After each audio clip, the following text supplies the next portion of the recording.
Hey, what's up, everybody? This is Jason Bowler. Welcome back to Toma. This is episode 20. We're talking about the fight within today as we continue through the month of January, trying to get our minds right. We're sticking to the mental aspect of this whole game in hopes that that solidifies where we want to go for the rest of the year, and we can have that continuity throughout the year once we've mastered our minds as we possibly can. So, and that's going to culminate into my first guest at the end of the month, who I think is the epitome of mastering the mind. And I'll tell you more about that as we get closer to it. We still have a couple weeks before we're there. So this is a little bit of a mini series, I guess you'd say, this month, just to get our heads right, get us in the right mind frame to continue to change for the better and have that consistency that we all want to have. So again, I'm your host, Jason Bowler, and here we are, Toma taking on middle age. Let's get into it. So a lot of times we think that the fights are all outside somewhere. They're out there in the stratosphere, if you will. Not necessarily the case. There are plenty of battles and skirmishes that go on out there. You know, there's the job, the marriage, the freaking economy, calendar, the expectations that others have for us, the weight of everything that we're supposed to be, all that stuff going on. And we think those are the battles, but they're really not the battles. They're small battles within an overall much larger war. So and the war to be won or lost ultimately takes place between our ears. So again, we can't ignore those other things, but that's not the main goal, because if you win the war between your ears, all those other battles are much easier to claim victory over. Have you ever laid in bed at like 10 p.m. and said, I'm going to get up and go to the gym in the morning, and the alarm goes off and you don't get up? We've all done that. I feel like we've all done something similar anyway. Maybe not go to the gym, but not get up and when we said we were going to get up and do what we are going to do. Or stayed up, couldn't go to sleep. It's 2 a.m. You're thinking, oh, if I'd have just done this, if I'd have just done that. So living in the past, living in regret, or opened the fridge and said, I'm not even really that hungry. You know, you're not hungry, and you just grab something out of boredom. We know that all of that stuff is not external. The refrigerator did not call us and say, come over here and get something. The gym didn't call us when our alarm went off and said we're closed today. I mean, so all the decisions we're making about these small things that end up being big things later if we don't correct them, they all start in our heads. So, and it's not a battle between good and evil. It's a battle between what's familiar to us and being intentional about what we do. That's it. Familiarity versus intentionality. That's the whole thing. So have you ever daydreamed about starting a business or switching careers or moving to another state or moving to another country, or maybe not even something that serious, maybe just picking up a hobby or an activity, something that would require you to be in much better shape than you are? For me personally, I've often daydreamed about climbing, not like free solo up El Cap, none of that craziness, but just learning the basics of climbing and belaying and rappelling back down and all that stuff. But I didn't have the upper body strength to do something like that. I'm not sure that I do now, but I sure as hell didn't have it when I first started dreaming about it. I was not living in reality. I was not being intentional about doing what I needed to do in order to possibly take that hobby on and have some success at it without getting stuck on the side of a hill somewhere and having a helicopter come airlift me out of there. This is the problem. We don't get intentional about what we're trying to do. And it doesn't have to be a big dream. It can be a small thing that we want to do. We just don't have that intentionality. It's because we have two versions of ourselves inside of us. One, again, wants relief. Familiarity, that's all familiarity is. It's relief from failure, from the unknown, from muscle soreness and alarm clocks. It doesn't matter. And then there's the other part of us that wants that respect. The more important kind of respect, the kind of respect that's bigger than what others can give you, and that's self-respect. And so every single day, we're having these little battles inside of our heads, and every single day, either familiarity wins or self respect wins. Intentionality, if you want to put it that way. So, why does the fight never end? Well, here's a big fat lie that I discovered about myself is that the fight, it doesn't ever stop. I thought I was going to feel like the king of the world if I went 365 days without drinking, exercising regularly. I lost 45 pounds, somewhere between 45 and 50, depending on what day it is. I can run a mile or three without stopping. I don't have to have alcohol. I went without it for, again, every single day for a year after drinking like a fish before then. I've done all those things. And I thought, okay, when I run through the finish line and they put the proverbial medal around my neck, that's it. I've got it whooped. But that's just the beginning of the whole thing because you can fall off just as quick as you improve yourself if you don't have intentionality every single day.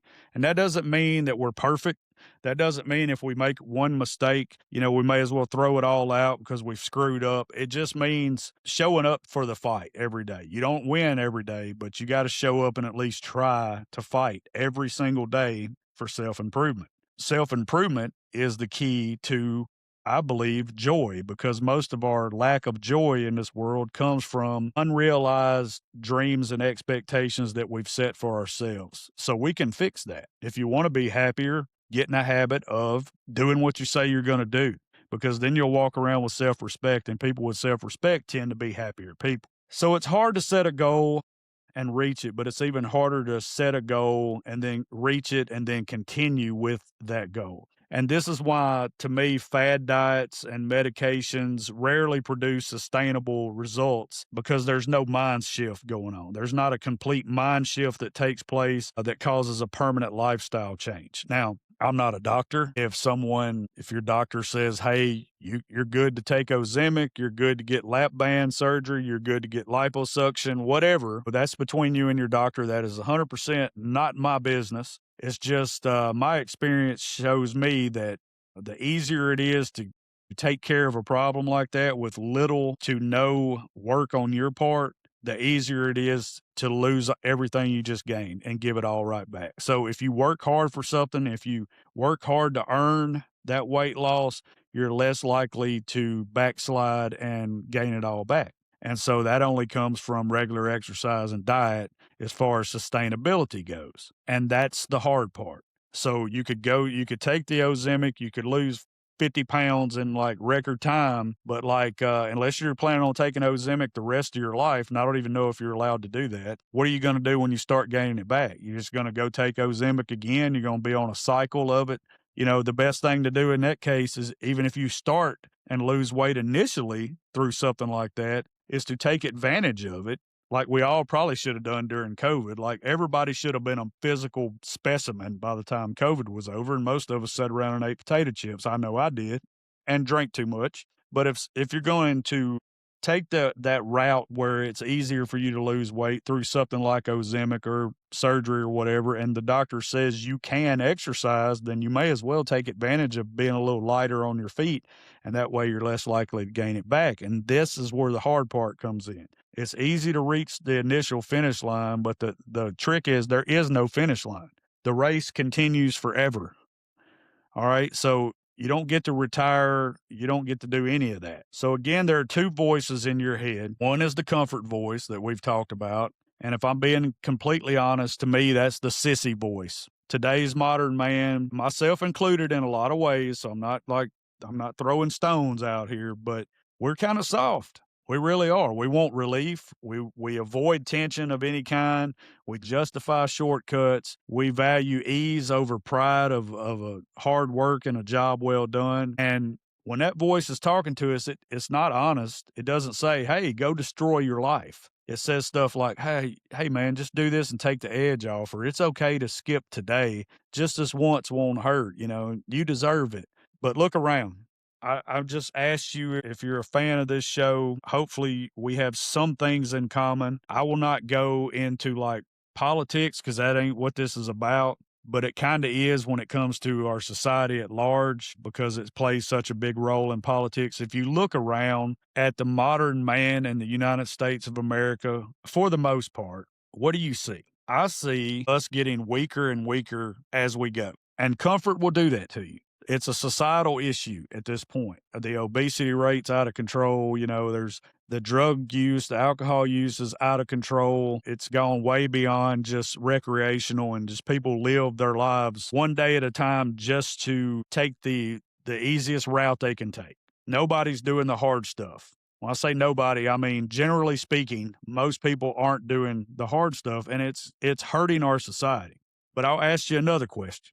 If you're here and I'm here and you go back far enough in history, you have to figure that our ancestors were some tough bastards, or we would not have made it this far. We would not be walking this earth if someone from our ancestry wasn't a total badass. So you may have had a family member that was a Zulu warrior, or you may have had one that was an Aztec warrior, or a Viking, or a knight, or whatever, an explorer that stayed out on the ocean and didn't have a damn clue where they were going, or barely had a clue where they were going, with no modern technology to guide them, just the moon and the waves and the sun and a freaking compass or whatever.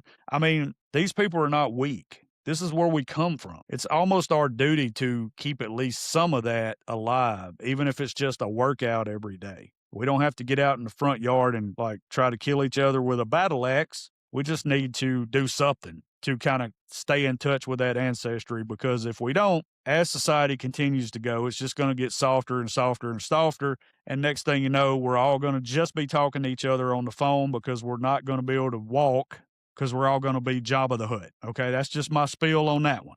But then you have the other voice, and people are starting to take notice to this voice. I'm one of those people. I listen to people that have been preaching this, and it finally clicked in my brain, and I hope I'm helping it click in your brain, and that is the ownership voice. The ownership voice wants things to be aligned. It accepts a level of discomfort that others are not willing to accept. It keeps its promises. It thinks long term, not just instant gratification. It doesn't negotiate about what it needs to do. It just simply says, do it, and then it does it. But here's the danger. Most men think the comfort voice is who they are. That's just who I am. They mistake that emotion for intuition. They mistake familiarity for truth when it's not. And they mistake comfort for wisdom. Why wouldn't I work harder, not smarter? I heard someone say the other day, though, why not work smarter and harder? Imagine how much you could get done if you did both. Like, there's nothing wrong with working smarter, but if you work smarter and harder, you could get a lot of stuff done. But if you're only working smarter to prevent working harder, you're still half-assing it. Okay. And so the comfort voice keeps a hold of the pen with a death grip, and it keeps writing the story of our lives one excuse at a time. And something to be mindful of. So why does willpower fail us sometimes? Because we think we can just will ourselves into doing what needs to be done. We can't just tell ourselves, be more disciplined and have it happen, or be stronger, or push through. I mean, we can tell ourselves that to an extent, but I used to coach football, and I'll tell you right now, there are some coaches that yell all the time. And if you're a player that gets yelled at all the time, it starts to go in one ear and out the other. However, if you come across one of those coaches that's usually calm, cool, and collected, and then they raise their voice, players tend to listen, because something important's going on when that coach is yelling. If you're the guy that yells all the time, people just start drowning you out. They don't care anymore because you're always yelling. And it's kind of that way when we try to motivate ourselves with just be stronger, be more disciplined. You got this. I mean, again, it looks good on a t-shirt, but it's not going to get us the victory that we are desiring to get. It's kind of like trying to win a psychological war through brute force, and that's not how you win a psychological war. Your brain, our brains, are wired for identity consistency. So if you see yourself as the person that does what you're supposed to be doing, and you start to believe it, and then you take action that backs that up over time, that is who you become. So if you see yourself as the guy who always quits and never follows through, never sticks with stuff, the guy who can't handle change, then your mind is going to say, okay, well, that's how you see yourself, then that's who we are. And it's going to sabotage your actions to protect your story. So you don't even take off, you take off running a mile and you say, yeah, I know I'm not going to finish this mile. Well, you just hurt your chances right there, bucko, because you're probably not going to make a mile. You already told yourself you're not. And somewhere deep in your brain, there's a part of us that hears that and says, I guess we're not making it a mile. I guess that's who we are. However, if you want to have internal stability, you start telling yourself, oh, yeah, I'm going to knock this one out. This is no problem. You got to be almost cocky. You don't have to go around telling everybody what you're going to do.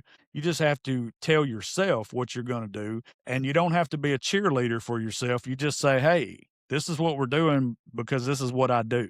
This is what I do, as my friend says, this is what I do for a gosh damn living, right? I run for a gosh damn living. I lift weights for a gosh damn living. I do all this, that's just a friend of mine. He says funny stuff like that all the time. He's usually not talking about exercising. I'll leave out what he's generally talking about when he says that. But it is kind of funny though that he makes those proclamations of this is who he is and he don't care if you like it or not kind of deal. But we can use that same mentality as long as we're headed in the right direction. There's nothing wrong with that. And again, you don't have to exclaim that to the universe. You just tell yourself this is what I do for a living and go do it. So how do we actually win? Well, it isn't dramatic. It's quiet. It's boring. It's repetition over and over and over. It looks like getting up when you said you're going to get up. It looks like not negotiating with yourself over their Twinkies. It's choosing alignment over what kind of mood you're in. I find myself not in the mood, especially in the winter, and I've talked about this on earlier episodes. I find myself not being in the mood to do much of anything during January and February, but those are the months that I kind of pace myself up out of spite, I guess, or whatever. But I do more January and February as far as exercise, making sure I get steady 8 hours of sleep and all that good stuff, because I know if I let that little voice take over just a little bit, I'll end up wasting the first 2 months of the year just because I don't like it cold and crappy outside. So just do the next small thing right. Don't listen to the comfort voice. The comfort voice is a punk. He is the future Jabba the Hutt, and we didn't come from Jabba the Hutt. We came from Vikings and Zulus and Aztecs. And stop letting it have a vote. You can let it talk all it wants to talk because it's going to anyway, but you don't have to obey that voice. And that's ownership. It's not perfection. It's just consistency under tension, because the tension's never going to go away. Every kept promise changes who you believe you are, and that's how we win the war. So the fight doesn't end in January. It ends when we stop showing up. So if you're waiting for it to get easier, it's not going to. Don't wait for the applause. Don't wait for any of that stuff. Just go and get it one day at a time, one step at a time. So next episode, we're going to kind of get away from the psychology a little bit and start building the weapons that we need to win this war. Because if we have awareness, but then we don't have the action that comes with it, it's just another form of avoidance, and we don't want that. So thank you for listening. We'll see you next week. This is Toma, taking on middle age, one decision at a time.